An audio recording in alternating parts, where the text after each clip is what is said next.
Law enforcement officials say you can't arrest your way out of the opioid crisis. At the end of the day, it's all about finding help. Part of the state's plan focuses $25 million on recovery and treatment services. After all, there is hope.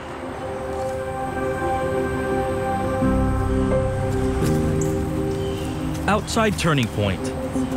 Like, what was one trigger for you? In the woods. How much damage was done in your relationship with your family? A life fallen on hard times. Deep down, I've hurt them, but I've hurt myself. It's myself hurting them in the long run. Does make a sound. Address the source, because what has been happening for so long is you're masking and you just don't address issues. A counselor and friend not only hear Chris Garrett. I'm to 38 funerals in 2 years. That's too many. But they're listening. For like 2-3 days there, it's just a fear of reality that just sunk in. For the first time in a long time, he believes what he's saying out loud. I'm ready. Nervous, but I'm ready. I'm ready for that next step.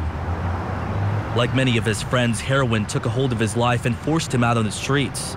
It's the devil. It's horrible. It's screw everybody else. I'm doing what I gotta do to get to what I need. I don't care about your feelings. I don't care who you are. If I gotta get you, I gotta get you. But for the first time in a long time, he's getting back on his feet. I look forward to living, and I want to give my kids a father that they deserve. He hopes to one day give back and work at the same center that's helping him now.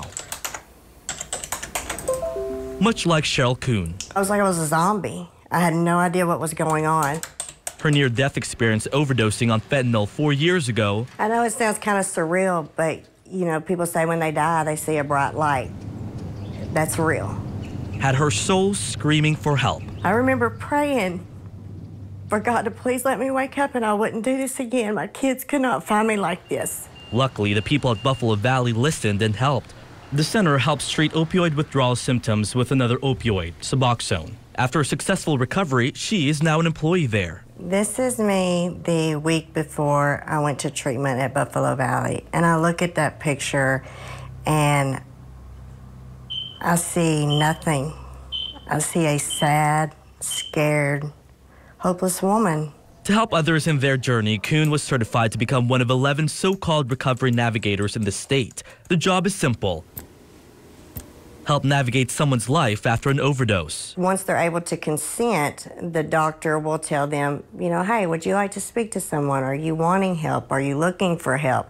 At that point, they call one of us and we respond. The program just started in Nashville. She'll get to provide services, support, and share her story of overcoming addiction in hopes of breaking down the stigma. I can't wait to walk into that hospital, into that emergency room and look at that person and say, hey, I've been there. I've lived it, I've ate it, I've breathed it, and look at me now. You can come out here and the smells are different. It's just complete peace and serenity out here in the woods. Garrett is getting ready to transition to an outpatient therapy. It's one of many steps to beating opioid addiction. He's learning getting out of the woods is not impossible. When asking for help, it isn't left unheard. I just want to live a life, a sober life.